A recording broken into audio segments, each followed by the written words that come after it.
વ્યસન કરનાર એક વ્યક્તિ જ નહીં, આખું કુટુંબ ખતમ થઈ જાય છે.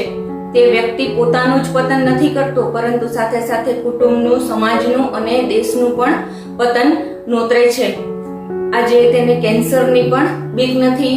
નપુંસકતાનું સૌથી પહેલું કારણ જો કોઈ હોય તો તે છે વ્યસન. છતાં પણ વ્યક્તિને જરા પણ બીક નથી. તો શા માટે આટલી મોટી ગુલામી? તે ગુલામીનું જો સૌથી પહેલું કારણ જોઈએ તો તે છે માનસિક નબળાઈ, એટલે કે તમારું કમજોર મન અને સાથે સાથે તેની લાગેલી લત.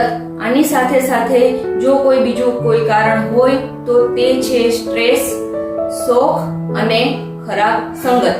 એટલે કે આ બધી વસ્તુને સાથે સાથે જો તમારે છોડવી હોય તો તમને વ્યસનમાંથી બીજું કોઈ વ્યક્તિ બહાર નહીં લાવી શકતી.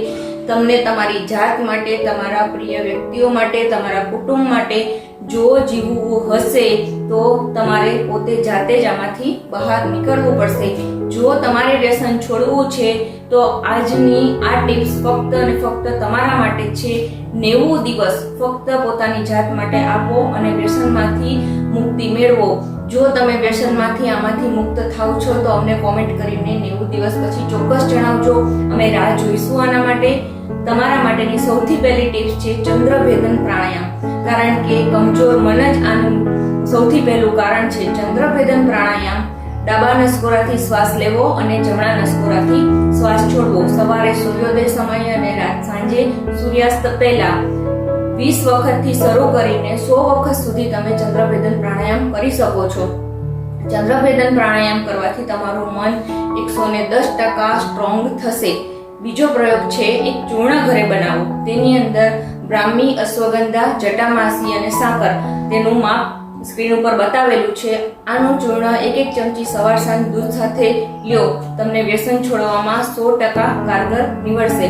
સાથે સાથે આદુનો પ્રયોગ તો જાણીતો છે જ. આદુના નાના નાના પીસ કરો, તેની ઉપર લીંબુ નીચોવો, તેની ઉપર સંચર છાંટો અને તેને સૂકવી દો. સૂકવીને એક ડબ્બી તમે ભરી શકો છો. તેને જ્યારે પણ વ્યસનનું મન થાય તો તમે એને મોઢામાં રાખો, ચૂસો. આની સાથે સાથે એલચી અને તજનો પણ પ્રયોગ આવી રીતે ચૂસવા માટે કરી શકાય છે. આ બધા પ્રયોગો કરવાથી વ્યસન 110% છૂટી જ જશે. And last but not least, do meditation. ધ્યાન કરો. આના માટે હું ચોક્કસ કહીશ કે 110% નહીં, ધ્યાન કરવાથી 200% વ્યસન તમારું છૂટી જ જશે.